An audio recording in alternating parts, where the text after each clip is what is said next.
one of our sponsors today, which helped make this possible, and John's going to talk about something you probably all know about, canola oil or vegetable oils. He's going to talk about trans isomers minimization during the catalytic hydrogenation of vegetable oils. John. Thank you, Pat, and thank you all for coming. Like Pat said, the good news is I'm the last speaker, so we'll have this over with soon. Someone moved my slides ahead. We could go to 0 on it. Good. I'll explain the title as we go along. It sounds a little awesome, but it's basically, is that on 0? Yeah, you go the wrong way. Okay, I don't want to do that. It's basically a talk that, I gave this talk in Canada about a month ago, and I've added 10 slides to it since then, but don't be afraid, I took 10 slides out this morning, so we should still get done for lunch. It is a topic that concerns us in the edible oil industry and catalyst people. Catalyst is basic to not only the edible oil industry, the food that you eat, it's basic to many of the people that we're talking today, the petroleum industry, electrical industry, silicone silanes. Basically, catalyst is something that does not participate in a reaction, but it allows natural reactions to occur at much lower temperatures, at lower costs, and much more rapidly. And you can produce more of a specific product than you could without it. So we use catalysts, and we sell catalysts also to the food industry, besides the petroleum industry or diesel exhaust industry and so on. Yes, I'll try. There is a microphone, but it only comes out here, and that it does not work too well. But basically, we'll go back to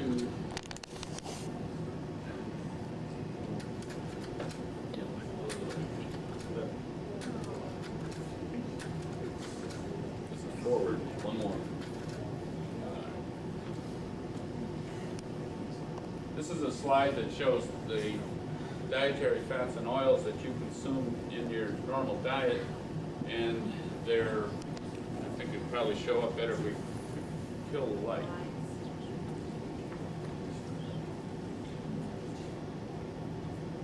There we go. Back in the days of World War II, dietary fats and oils were basically what you could get through farm outlets, dairy outlets. Butter was popular, lard, tallow was used for frying and vegetable consumption. The advent of World War II brought upon shortages of many things, gasoline, and these things were rationed. Butter was rationed, was unavailable. Lard, tallow was rationed, was unavailable. And really the food industry had its heydays beginning with World War II, in that now local dairies and so on could not provide the local consumer with butter and shortening for frying and cooking. And so you had people like Kraft, Procter & Gamble. Procter & Gamble developed Crisco vegetable oil shortening made with hydrogenated. And hydrogenated, anytime we use that term, we're talking about a catalyst that's being used for that to replace lard and tallow. You had oleomargarine. Today, almost everyone eats margarine. No one knows what butter tastes like anymore. But oleomargarine was a hydrogenated soybean oil that came out, and actually in states like Wisconsin, dairy states, it's only been in the last 10 years that it's been legal to transport margarine into dairy states. When margarine first came out, it had to be sold as a white stick, and they gave you a little coloring to add to it. Because the butter people would not allow a yellow product to be sold against butter. But in those days, we were basically worried about functional properties. Beginning in the 50s, the vegetable oil industry started what is called nutritional market. A company that I used to work for, CBC, Best Foods with Mazola. Corn oil started marketing the nutritional health advantages of some of these fats and oils. Then we started being concerned about saturated and unsaturated fats in the diet. Today we are concerned about many different levels of different components that are in dietary fats and oils, and this is where my subject comes from, trans isomers. As we make fats and oils more solid to make margarine or shortening, or to make more stable frying oils so that Burger King restaurant, for instance, can fry French fries for a longer period of time in oil without throwing them out. And I should say that the food industry itself, just from food service, Burger Kings and the like, it's $100 billion a year in hydrogenated fat and oil. And so there's also a lot of catalyst that goes into making that. About 36%, if you're a normal American, of your diet is composed of these components. 36% of the calories that you ingest are these fats and oils. During the hydrogenation process, hydrogen is added to double bonds. Soybean oil contains components that have 18 carbon atoms and 3 double bonds in between those carbon atoms. The hydrogenation process adds hydrogen to the double bond, making it a single bond. And I should mention there's copies of this paper back there if you want to look at these structures. These slides may not be visible. So this, as hydrogen is added, this double bond, for instance, turns to a single bond, and what is called linolenic acid is eventually hydrogenated down to a monoene, where there's only one double bond, and that can get hydrogenated to a saturated fat, this being stearic acid. Saturated fats have been linked to coronary heart disease, so the industry has tried to minimize saturated fats. So the hydrogenation process is usually stopped before stearic acid is formed. That means that oleic acid, which has one double bond remaining, and the largest containing oil containing oleic acid is olive oil, and it's referred to as a monounsaturated acid, and it's quite popular today. And that is usually in what is called the cis configuration. And when it's in the cis configuration, cis means that the two remaining hydrogen atoms are next to each other. Trans means that the two remaining hydrogen atoms are across from each other. When it's in the cis configuration, you have a lot of bend to the fatty acid chain. That bend and the cis configuration contributes to a very low melting point, meaning that it is a liquid oil. When it's in the trans configuration, the geometry is more straight and the melting point is higher, and now the nutritionists are telling us that may cause this unsaturated fatty acid to act as a saturated fatty acid. Number one, because it looks straight, and number two, because it's not liquid at room temperature. Unfortunately, that's a little bit of an oversimplification, and you can find here that there are trans configurations that are as kinky as cis configurations, but this never really seems to bother the nutritionists whatsoever. Our goal now, though, in the industry is to develop catalysts and processes that will minimize the amount of these trans fatty acids. The reason we want to do that is that over the last 30 years, there have been many nutritional studies which have possibly linked trans fatty acids with increased coronary heart disease. Originally, this was thought to be just saturates that did this. Now they're saying that isomers of unsaturated fatty acids could also do this.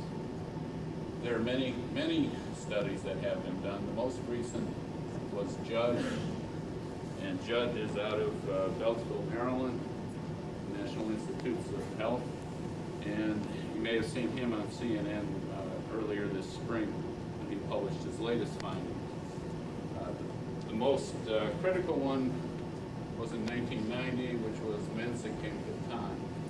And here what we plotted is the increase in diet for people. The Mensic and Catan was students in Norway, and for Judd it was the employees around Beltsville, Maryland, worked for the United States government. Were fed diets high or low in trans, high or low in saturated fatty acids. And what they found was that cholesterol in your body, serum cholesterol, increased in proportion to the increasing amount of trans fatty acids in the diet. Your normal U.S. diet contains about this level, and it's quite low on the curve. So they're feeding very high levels, but the implication is that if you were a national marketer of margarine, you would say, this is bad news, and I want to reduce trans and get below this level.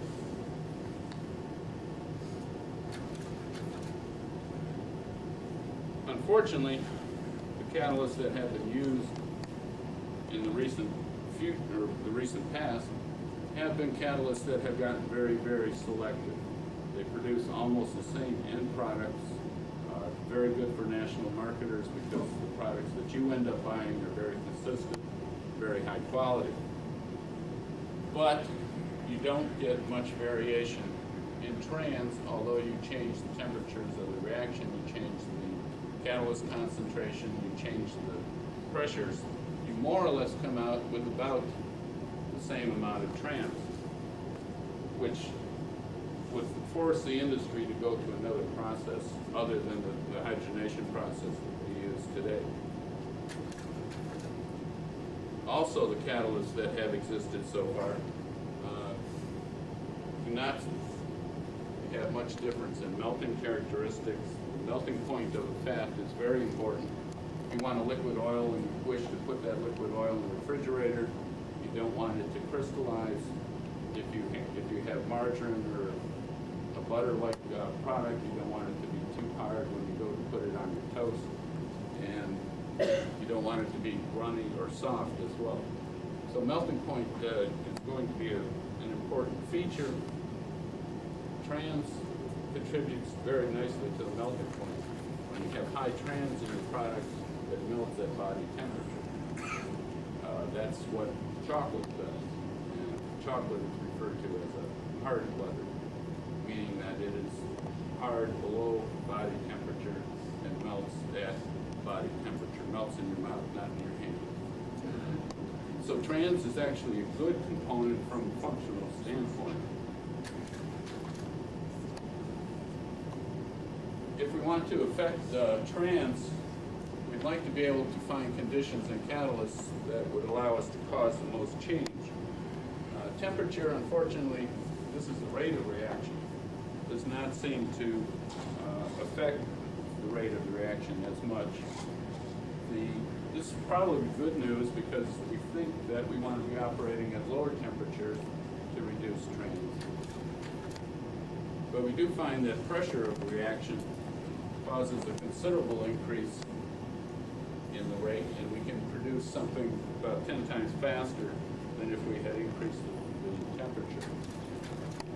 The catalyst concentration is probably extremely effective, and if you're manufacturing catalysts, that's good news, meaning that if you use more catalyst, the reaction gets done faster. So we began investigating how the industry could offer you, as consumers, lower trans products. This is soybean oil, the normal course of a hydrogenation reaction. Soybean oil on the left, iodine value is a measure of the double bonds present in the beginning of the reaction. And as hydrogen and catalyst adds hydrogen to the double bonds, they decrease, and we're measuring that. C18.3 3 is the number of double bonds, 2, 1 to 0. So typically the reaction would go, C18.3 is hydrogenated to form C18.2. That is hydrogenated to form C18.1. And then ultimately you get C18.0, which is a saturated fat. Here is a very typical selective hydrogenation of soybean oil. you were making a margarine, you would go to typically 70 IB. So from 130 to 70, or about halfway.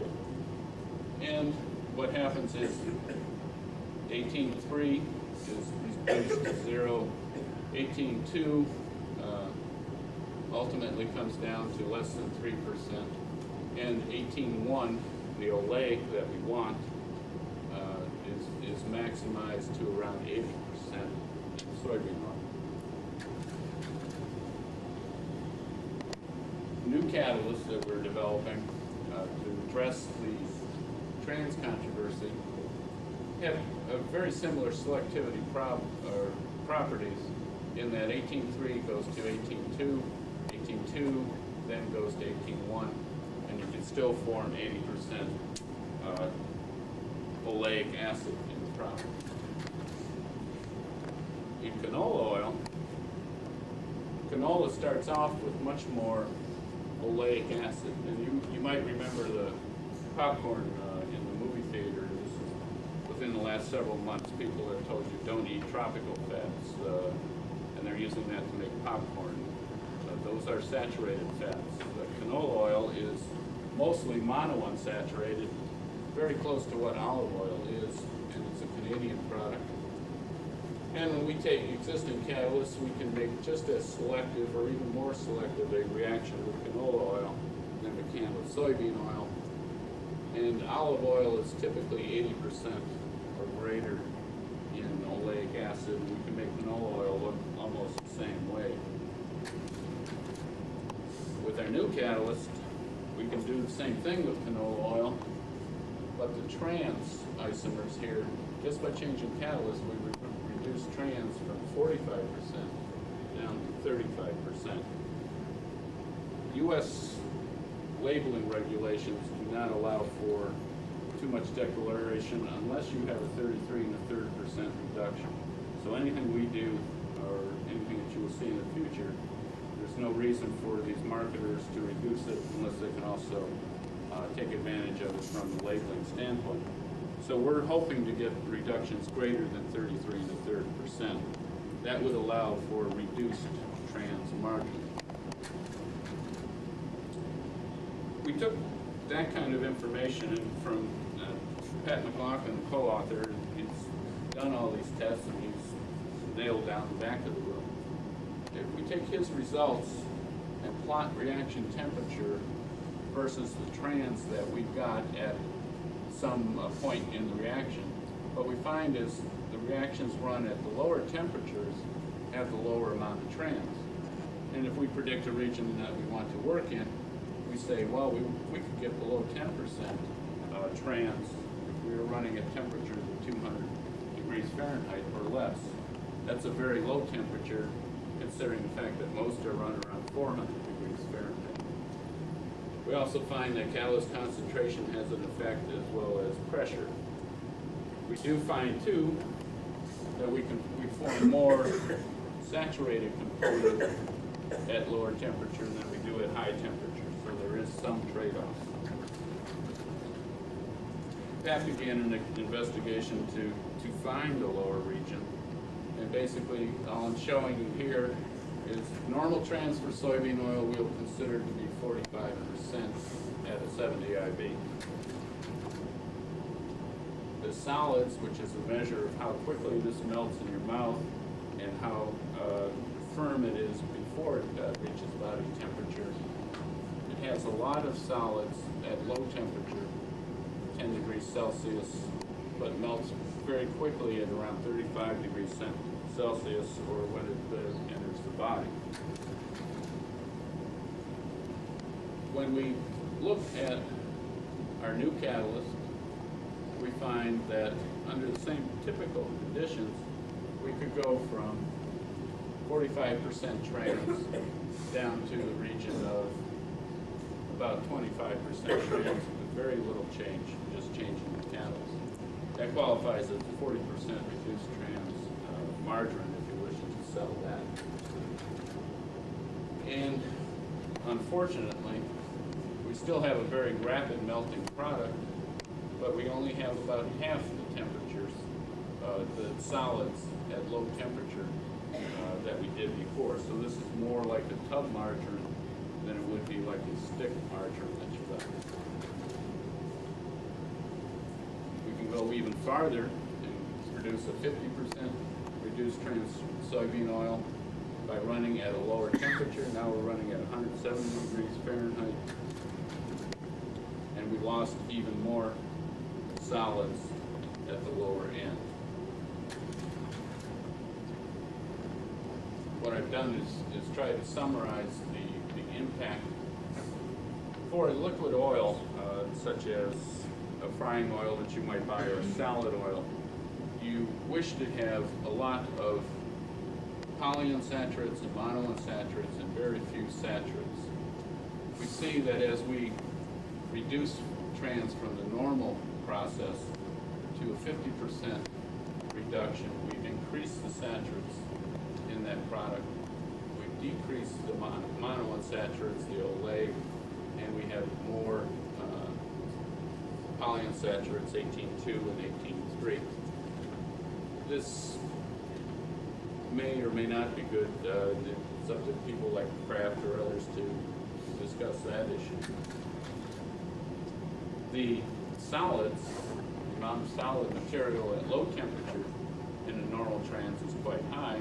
When we take away the melting components contributed by trans, the low temperature solids disappear, the product becomes softer, and the high solids material stays around, meaning this would be more waxy in your mouth. If you looked at something used for margarine, the same types of trends exist. You have higher stearic, lower oleic, of course lower trans as well. And the solids are also reduced, about 50% softer product when you take out 50% trans. The rates of reaction, however, are quite high. Under reduced trans conditions, we can make products that typically take the industry now twice as long to make, so it's really not a bad situation from that regard. And in canola oil, oil out of Canada, we find we can even make a more rapid reduction in that under the same conditions of soybean oil, we are typically going to get much less trans at the same IV as soybean oil. I'll go quickly here. At 170 degrees Fahrenheit, where we had a 50% reduction in soybean oil, we now have a 70% reduction in canola oil. And that is quite significant. Unfortunately, the solids for the canola product are about equivalent to the soybean product. And we see, again, that yes, we can accomplish the reduction in trans with canola, but we do form more saturates, and we do reduce the polyunsaturates somewhat, the monounsaturates. The solids, again, we take away the components making it hard at refrigerator temperature, and we add components that make it waxy in your mouth.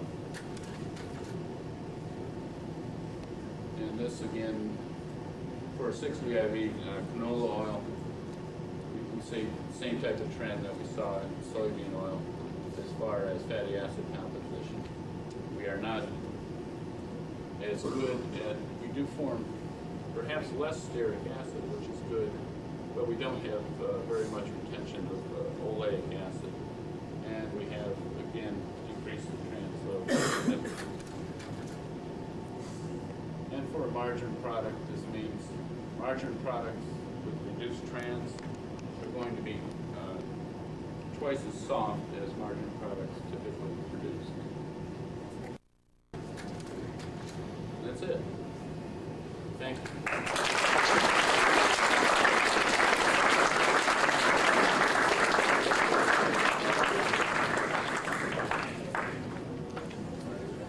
If you look at the margarine that you have for lunch, it's going to say soybean oil and partially hydrogenated soybean oil. And it's going to contain about 40% trans. So think about it when you read it. Thank you.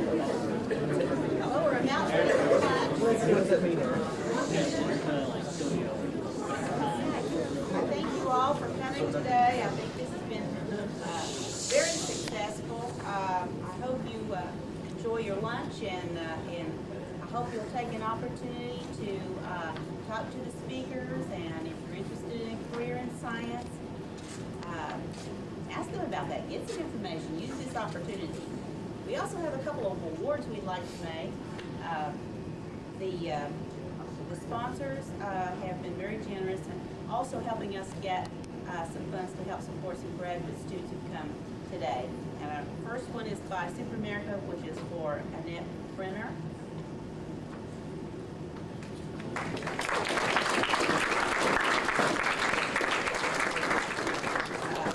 Also, Roshan Mehta, who's being sponsored by United Catalyst.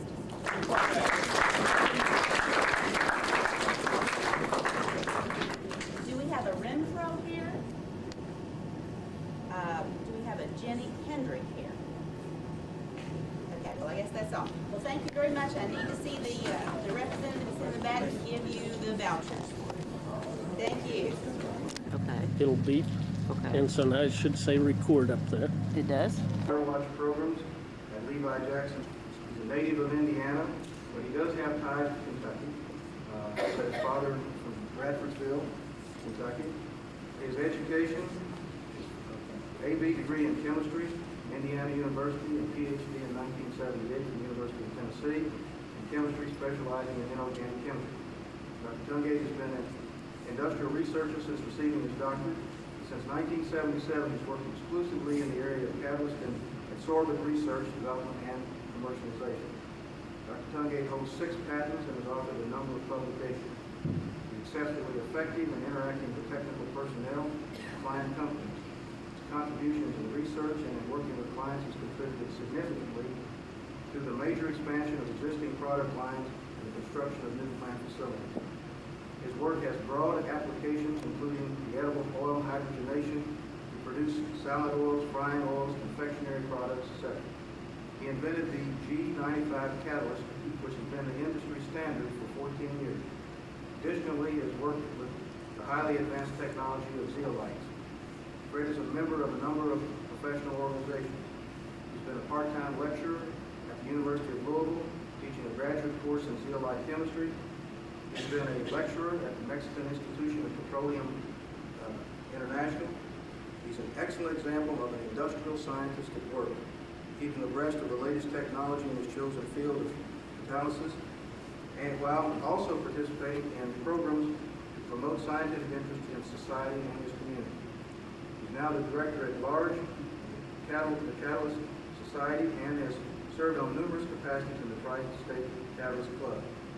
Dr. Tungate's career could be a model of what an industrial scientist should be.